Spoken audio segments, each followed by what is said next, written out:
Hi guys! This is Jonalie and welcome to my vlog! For today's video nga ay meron kaming derma appointment kasama yung anak ko. Kasi this last January, napansin ko na meron siyang white spot sa muka, bandang forehead.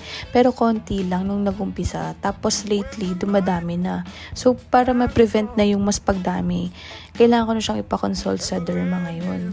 Nagtry ako bumili ng ointment over the counter pero hindi ako binigyan. Kailangan daw talaga ng prescription ng doktor since bata yung may ganitong case. Fast forward, mabilis lang yung naging consultation namin dito dahil di rin naman ganun kadami yung patient. Niresetahan lang siya ng ointment cream and sunscreen.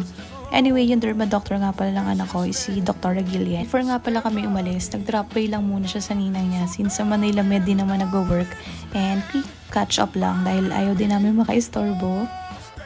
Then after our hospital errands, naghahanap lang kami ng makakainan kasi sabi niya gutom na raw siya.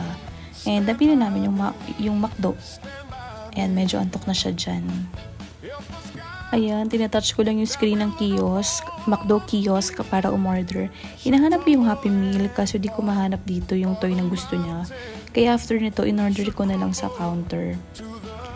Tapos ayan, tuwang-tuwa na siya kasi may new toy na naman and nabudol na naman ang kanyang ina. Kaya ayan, ganado-ganado sa dami ng kwento. Halos ayaw niya na bitawan yan. O diba, worth it naman ang Happy Meal. Yung in-order ko pala is 1-piece chicken with fries and yung sa kanya naman pepper steak and in-avail pala namin yung soda float ba tawag dun. Basta yellow yung color na drinks. Habang ina-edit ko nga tong video namin ng anak ko na to, hindi ko maiwasang hindi mag-reminisce dahil sobrang bilis ng panahon. Yung dati-rati buhat-buhat ko lang to sa braso ko habang inihele, pinapadede. Pero tignan mo naman demanding na sa gusto niyang kainin at orderin, unti na lang din matataasan na ako. Kaya mga mommies or parents na kagaya ko, as much as possible, treasure those little moments na ikaw pa yung gustong ka-date or kasama sa mga lakad nila. Kasi sooner or later, may iba na silang gustong i-date or kasama. And it's okay, tsaka matagal pa naman yun. Papunta na kami niyan sa sakayan ng jeep. And yung kwento niya dyan, pauwi na kami kasi namimiss niya na yung mga kapatid niyang apat ang paa. Alam niya rin kasi na malulungkot yung mga dogs kapag naiwanan sila ng matagal sa bahay na walang kasama. Habang pauwi nga, bumili lang ako ng pasalubong sa mga dogs. Tapos habang nasa biyahe nga kami, nakatulog na tong bata na to dahil umattend pa siya ng morning class.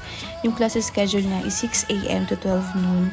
Inabot na rin kami ng hapon sa ospital. Kaya antok na talaga siya. At ayang mga batuta na yan, pag uwi namin, sobrang excited talaga. Diba, patalong-talong pa si Kaloy. Oh. Nakikipagsabayan pa si Chloe, diba?